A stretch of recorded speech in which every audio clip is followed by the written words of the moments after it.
A popular attack against the Qur'an is the claim that it was inspired by occult forces such as demons, which is an argument that is typically put forward by Christian apologists and missionaries. In this video, we take a unique approach to refuting this attack, one that involves comparing the Qur'an to a real occult text.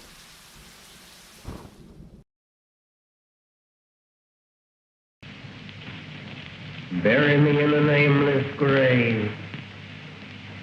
I came from God, the world to save. I brought them wisdom from above, worship and liberty and love. Aleister Crowley was a renowned 20th century English occultist. At the height of his notoriety, he was widely considered to be the wickedest man alive. A prolific writer, his most famous work is the Book of the Law. Although it was Crowley's own hand that penned the text, he denied being its author.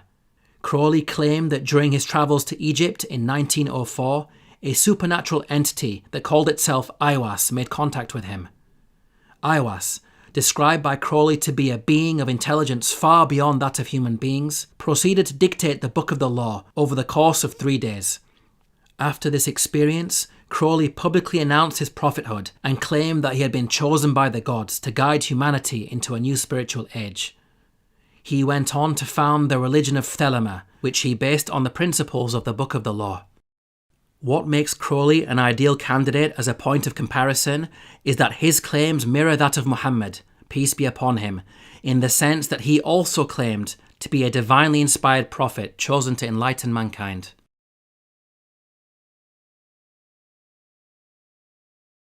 Had, the manifestation of Nuit. The Book of the Law begins in the name of two ancient Egyptian deities, Had and Nuit. Had was believed to be the lord of the sky and was depicted in the form of the winged sun disk. Nuit was believed to be a sky goddess and was depicted as a naked woman spanning the horizon. This twin pairing of the male and female divine aspects happens to be very common in pagan religions and occult philosophies. Contrast this with the Qur'an. In the name of Allah, the entirely merciful, the especially merciful.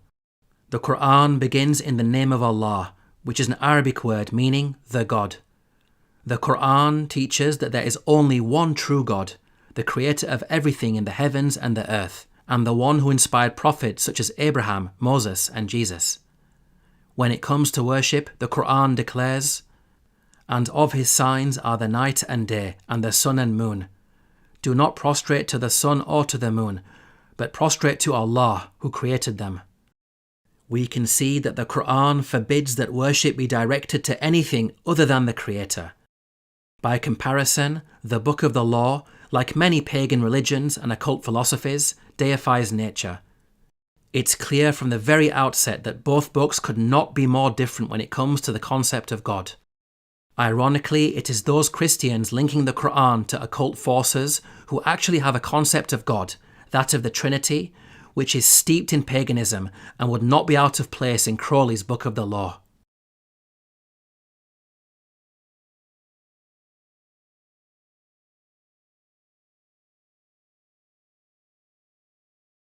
Every man and every woman is a star. This is typical of how the Book of the Law engages with its audience, appealing to base emotions such as vanity and arrogance. Again, this is common in pagan religions and occult philosophies, with their extravagant costumes, lavish ceremonies, and elaborate rituals. They also teach that man has the potential to ascend and become godlike. Contrast this with the Qur'an, which reminds those who possess such characteristics, Allah loves not the arrogant, the vainglorious. The Qur'an provides the perfect antidote for those afflicted with such diseases. We are humbled by its reminders of our lowly origin. Does man not consider that we created him from a mere sperm drop? The Qur'an also highlights the danger of such traits when it relates the story of the downfall of Satan, whose pride prevented him from obeying Allah's command to prostrate to the first human being, Adam. Allah said, "What prevented you from prostrating when I commanded you?" Satan said, "I am better than him. You created me from fire and created him from clay." We can see that from a Quranic perspective, the Book of the Law is diabolical in its methodology when it appeals to and encourages traits such as vanity and arrogance, which are satanic in essence.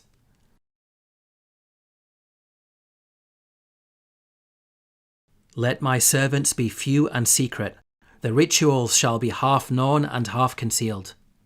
Secrecy is another hallmark of the occult, which typically operates in the shadows. Very little of what goes on behind closed doors is known to the public. Outsiders are offered glimpses in order to lure them in, but it's only when one is initiated into the occult and rises through its ranks that one gains full access to its teachings. By contrast, the Qur'an encourages Muslims to outwardly declare their religion. And who is better in speech than one who invites to Allah and does righteousness and says, "Indeed, I am of the Muslims." The Qur'an even condemns those who conceal knowledge from others. Indeed, those who conceal what we sent down of clear proofs and guidance, those are cursed by Allah. We can see that unlike the occult, Islam's teachings are freely and openly available to all. Let's now compare this to Christianity. Paul taught, "But God has revealed it to us by his Spirit. The Spirit searches all things, even the deep things of God. We have not received the Spirit of the world, but the Spirit who is from God, that we may understand what God has freely given us." Paul said that while God's message is freely available to all, only those endowed with the Spirit can actually comprehend its true meaning. We can see that again, ironically, it's actually Christianity that bears more of a resemblance to pagan religions and occult philosophies, because it too contains mystery teachings. That is, knowledge that is publicly available and in plain sight, but only intelligible to those who are insiders.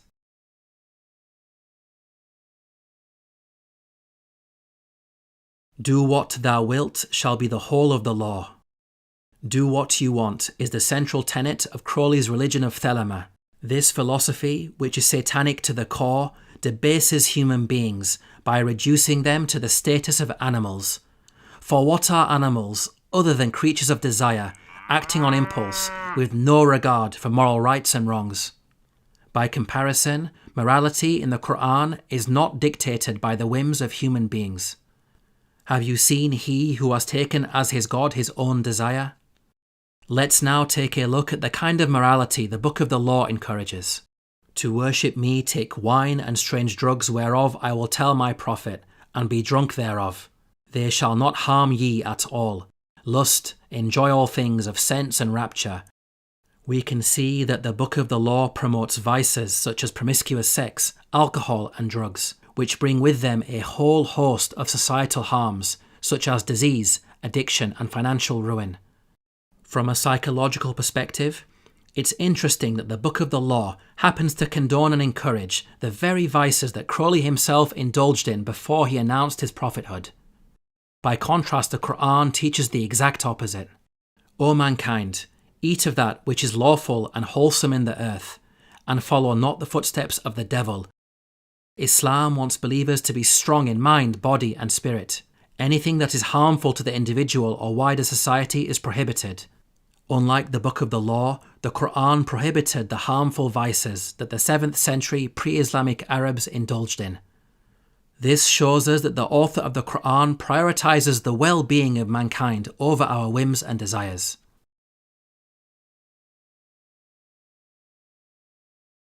For there is none like unto thee among men or among gods. Lift up thyself, O my prophet, thy stature shall surpass the stars. They shall worship thy name. What should we make of these lofty claims that Crowley's stature shall surpass the stars, and that there is none like him among men or gods?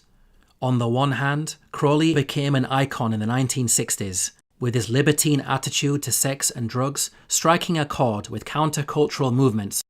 However, in terms of the world stage, this prophecy is an abject failure. It's been over a century since the Book of the Law was first written, and over half a century since Crowley's death, and yet his impact on the world stage is negligible when compared to other religions and movements. Another example of a failed prophecy is the following. But your holy place shall be untouched throughout the centuries, though with fire and sword it be burnt down and shattered. Yet an invisible house there standeth. Crowley identified the holy place mentioned here in the Book of the Law as Boleskine House, a manor on the south-east side of Loch Ness in the Scottish Highlands. Crowley purchased this property in 1899 because he believed its architecture and secluded location were ideal for the performance of magic rituals. In 2015, Boleskine House was badly damaged in a fire in mysterious circumstances, thus fulfilling the prophecy that it would be burnt down, according to followers of Crowley. Now, upon reflection, this is an unremarkable prediction for a number of reasons. Firstly, it could be self-fulfilling, as it's possible that a follower of Crowley intentionally set the house on fire in order to make the prophecy come true. Secondly, even if the fire was just an accident, houses burn down all the time, so such an event is commonplace. Thirdly, one could argue that its destruction was inevitable, as the house has long been feared by Scottish locals, who had a motive to rid their community of what many perceived to be a place of great evil and bad luck. Now, where the prophecy falls apart is the mention that Boleskine would remain an invisible house after its destruction. Recently, Scottish authorities acknowledged the house's remains as a heritage site, and it is currently under restoration with plans to make it a tourist attraction. The Book of the Law is in fact filled with such inaccurate prophecies, regardless of which entity inspired the work, be it demons or even Crowley's own subconscious. What we know for certain is that it is not the product of a divine being. This is because divine beings have accurate knowledge and insight into the future. By comparison, the Qur'an and teachings of Prophet Muhammad, peace be upon him, are filled with accurate prophecies. Check out my video, Mind-Blowing Prophecies of Muhammad, to see many such examples. What this shows is that the one who inspired them has genuine knowledge of the unseen, which is a characteristic of God.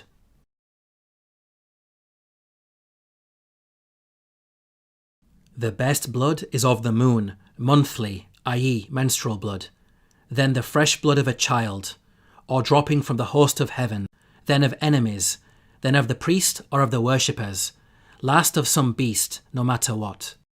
We can see that the Book of the Law emphasizes blood as part of its rituals and goes into great detail in defining a blood hierarchy. Note its prioritization of human blood above that of animals. While the Qur'an does encourage sacrifices, only animal blood is permitted to be spilt. So mention the name of Allah upon them, camels and cattle, when lined up for sacrifice. Then eat from them and feed the needy and the beggar. Their meat will not reach Allah, nor will their blood, but what reaches him is piety from you. We can see that there are key distinctions between the Qur'an and the Book of the Law. Not only are sacrifices restricted to animals, we are also informed that it is not the spilt blood that matters to Allah, but rather the pious acts of obedience and feeding the poor and needy with the animal's meat. These are the purposes behind the animal offering. The spilt blood is of no value in and of itself. Ironically, it is Christianity, which is centered around the blood sacrifice of Jesus, that parallels the Book of the Law. Christianity paints God as a vengeful being whose wrath can only be appeased by the spilling of human blood, a common theme in pagan religions throughout history.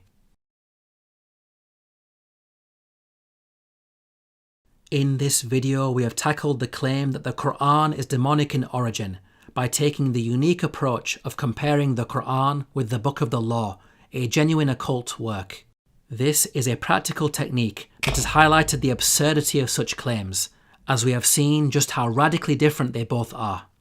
The Qur'an possesses numerous miraculous qualities, which you can check out in other videos on this YouTube channel. Logically, if the Qur'an and occult works are demonic in origin, then one would expect the latter to also demonstrate such miraculous qualities. Yet we find the exact opposite. They are filled with shortcomings and mistakes, which is a hallmark of limited beings. This proves that they cannot be from the same source. The reality is that Christian missionaries and apologists are overwhelmed by the Qur'an, and out of sheer desperation they resort to explaining away the evidences for its divine origin by resorting to low-level polemics.